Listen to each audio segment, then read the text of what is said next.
A freight train lumbers out of the Ogden train depot and into the cold, black air. A short time later, the first section of the Pacific Limited passenger train, with 18 cars full of sleeping holiday travelers and soldiers on furlough, rolls towards San Francisco.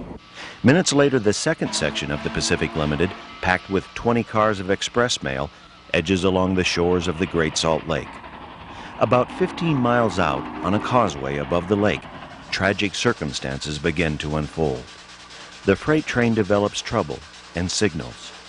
The first section of the Pacific Limited responds by slowing down, but the second section train keeps barreling into the ill-fated frigid night. The worst train wreck of 1944. It occurred in Utah as the year closed. In the dimness of early morning, a speeding passenger train, for some unknown reason, ran through a whole series of signals and piled up on a passenger train moving slowly on the tracks. The impact ripped crowded coaches into tangled wreckage, and we see the debris of a tragic horror. Lewis Campbell was a fireman aboard the Pacific Limited first section train. He found the dead engineer from the second section train as steam from ruptured lines seeped into the exposed wreckage. Everybody that wasn't dead were screaming, "Oh, God, help me."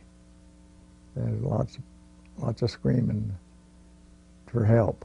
Fortunately, the Pacific Limited was carrying 2 Army hospital cars deadheading to San Francisco. Army doctors and nurses scrambled to help the dazed and injured.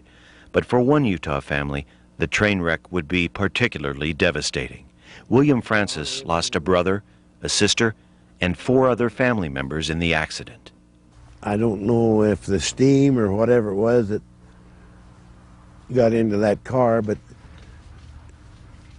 from what they could tell me was that she was black. See, they thought she was a black woman. No one had identified the badly burned body William Francis was speaking about, but William's wife at the time, Millie Francis, already identified 5 of the family members. Then she recognized the hairdo on the blackened corpse. She had fixed her sister-in-law's hair the day before. It wasn't reported at the time, but family members say their deceased loved ones were robbed of money from their wallets and purses. And though brother-in-laws Jack Francis and Leroy Porter were Southern Pacific employees, there was never any compensation. A court ruled against the family because they had been riding on free passes that night. They left a lot of scars on the mother and the father, which was my grandpa and grandma. They never got over it, and my aunt and uncle and my mom and dad never got over it. Passenger trains have faded as a form of transportation, but questions linger over how this tragedy ever happened.